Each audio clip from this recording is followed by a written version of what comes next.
നമസ്കാരം. ടൈം മീഡിയയിലേക്ക് ഒരിക്കൽ കൂടി സ്വാഗതം. കേരളത്തിലെ വൈദ്യുതി ഉപഭോക്താക്കൾക്ക് മറ്റൊരു തിരിച്ചടിയാകുന്ന വാർത്തയുമായാണ് ഇന്ന് ഞാൻ നിങ്ങളുടെ മുമ്പിൽ എത്തിയിരിക്കുന്നത്. നമ്മുടെ വൈദ്യുതി ബില്ലിൽ ഒരു വലിയ മാറ്റം വരാൻ പോവുകയാണ്.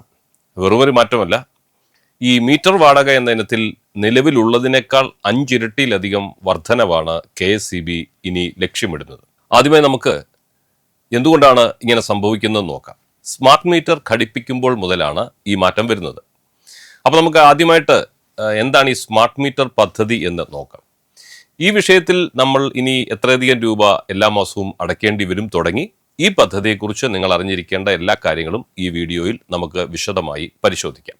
മീറ്റർ വാടകയിലെ വൻ വർധനവാണ് ആദ്യത്തെ വിഷയം. നിലവിൽ നമ്മൾ നൽകുന്ന മീറ്റർ വാടക തുച്ഛമാണ്.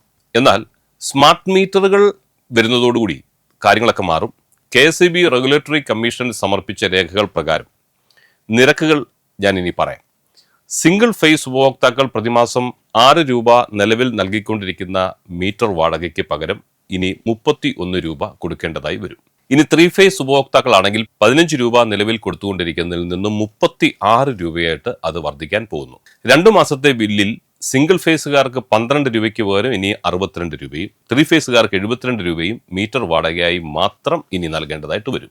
കൂടുതൽ വൈദ്യുതി ഉപയോഗിക്കുന്ന LT/CT ഉപഭോക്താക്കൾക്ക് ഇത് 47 രൂപയായിട്ടാണ് നിശ്ചയിച്ചിരിക്കുന്നത്. എന്തുകൊണ്ടാണ് ഇത്ര വലിയ ചാർജ് വർധനമെന്ന് നിങ്ങൾ ചിന്തിക്കുന്നുണ്ടാവും അല്ലേ? സാധാരണ നമ്മുടെയൊക്കെ വീടുകളിൽ ഇപ്പോൾ നിലവിലുള്ള ഇലക്ട്രിക്കൽ മീറ്ററുകൾക്ക് 800 മുതൽ 900 രൂപ മാത്രമാണ് വില വരുന്നത്. എന്നാൽ പുതിയ സ്മാർട്ട് മീറ്ററുകൾക്ക് വില വരുന്നത് 3100 രൂപ മുതൽ 4700 രൂപ വരെയാണ്. ഈ തുക നമ്മളിൽ നിന്നും ഈടാക്കുന്നതിന്റെ ഭാഗമായിട്ട് 8.75% പലിശ കൂടി കണക്കാക്കിയിട്ടാണ് പുതിയ മീറ്റർ വാടക ഇപ്പോൾ KSEB നിശ്ചയിച്ചിരിക്കുന്നത്.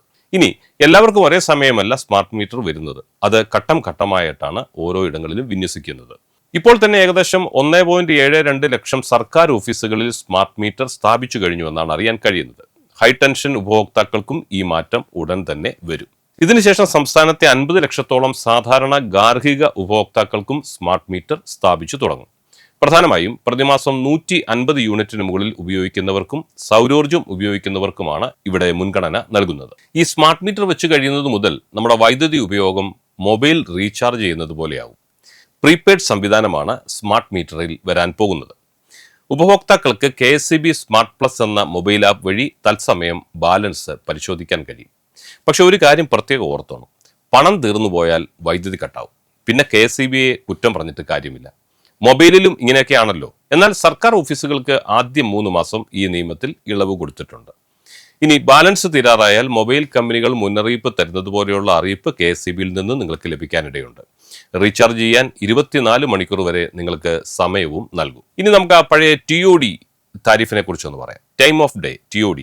ഈ താരിഫ് പ്രകാരം ശ്രദ്ധിക്കേണ്ട ഒരു കാര്യം, സ്മാർട്ട് മീറ്റർ വന്നാൽ മറ്റൊരു മാറ്റം കൂടി ഉണ്ടാകും. പ്രതിമാസം 250 യൂണിറ്റിന് മുകളിൽ ഉപയോഗിക്കുന്നവർക്ക് TOD താരിഫ് ബാധകമാവുകയാണ്. രാവിലെ 6 മുതൽ വൈകിട്ട് 6 വരെ സാധാരണ നിരക്കിനേക്കാൾ 10% കുറവ് മാത്രം നൽകിയാൽ മതിയാവും. വൈകിട്ട് 6 മുതൽ രാത്രി 10 വരെ അത് പീക്ക് ടൈമാണ്. സാധാരണ നിരക്കിനേക്കാൾ 25% കൂടുതലായി നൽകണം. അതുകൊണ്ട് ഈ വാഷിംഗ് മെഷീനും മറ്റും പീക്ക് സമയത്ത് ഉപയോഗിക്കുന്നത് ഒഴിവാക്കിയാൽ നമുക്ക് പണം ലാഭിക്കാൻ കഴിയും. ഈ മീറ്റർ വാടക വർധനവിനെതിരെ വലിയ പ്രതിഷേധമാണ് ഉയരുന്നത്. സ്വകാര്യ കമ്പനികളെയും അദാനി ഗ്രൂപ്പിനെയും സഹായിക്കാനാണ് ഈ നീക്കമെന്ന് പ്രതിപക്ഷം ആരോപിക്കുന്നു. പക്ഷേ കാലം മാറുമ്പോൾ നമ്മളും കൂടെ മാറേണ്ടതുള്ളതുകൊണ്ട് ടൈം മീഡിയ അതിനെയൊന്നും എതിർക്കാൻ ആഗ്രഹിക്കുന്നില്ല. എന്നാൽ കേന്ദ്ര സർക്കാരിന്റെ RDSS പദ്ധതിയുടെ ഭാഗമാണിതെന്നും വൈദ്യുതി നഷ്ടം കുറയ്ക്കാൻ ഇത് അത്യാവശ്യമാണെന്നുമാണ് സർക്കാരിന്റെ പക്ഷം. നമുക്കങ്ങനെ ഈ മീറ്റർ വാടക വൈദ്യുതി ബില്ലിൽ നിന്നും ഒഴിവാക്കാമെന്ന് പറയാം. അതൊരു പ്രധാനപ്പെട്ട ടിപ്പാണ്. റെഗുലേറ്ററി കമ്മീഷന്റെ ഉത്തരവ് പ്രകാരം KSEB നൽകുന്ന മീറ്ററിന് പകരം അംഗീകൃത കമ്പനികളിൽ നിന്ന് ഉപഭോക്താക്കൾക്ക് സ്വന്തമായി സ്മാർട്ട് മീറ്റർ വാങ്ങി വീട്ടിൽ വെക്കുവാൻ അനുവാദമുണ്ട്. അങ്ങനെ സ്വന്തമായി മീറ്റർ സ്ഥാപിക്കുന്നവരിൽ നിന്ന് പ്രതിമാസ മീറ്റർ വാടക ഈടാക്കാൻ പിന്നെ ബോർഡിന് കഴിയില്ല. അപ്പോൾ സ്മാർട്ട് മീറ്റർ വരുന്നത് വഴി കൃത്യമായ റീഡിങ്ങും ഓൺലൈൻ സേവനങ്ങളും ലഭിക്കുമെങ്കിലും മീറ്റർ വാടക നമ്മുടെ പോക്കറ്റ് കീറുമെന്ന കാര്യത്തിൽ സംശയം വേണ്ട. ഈ പദ്ധതിയെക്കുറിച്ചുള്ള നിങ്ങളുടെ അഭിപ്രായം താഴെ കമന്റ് ചെയ്യണം.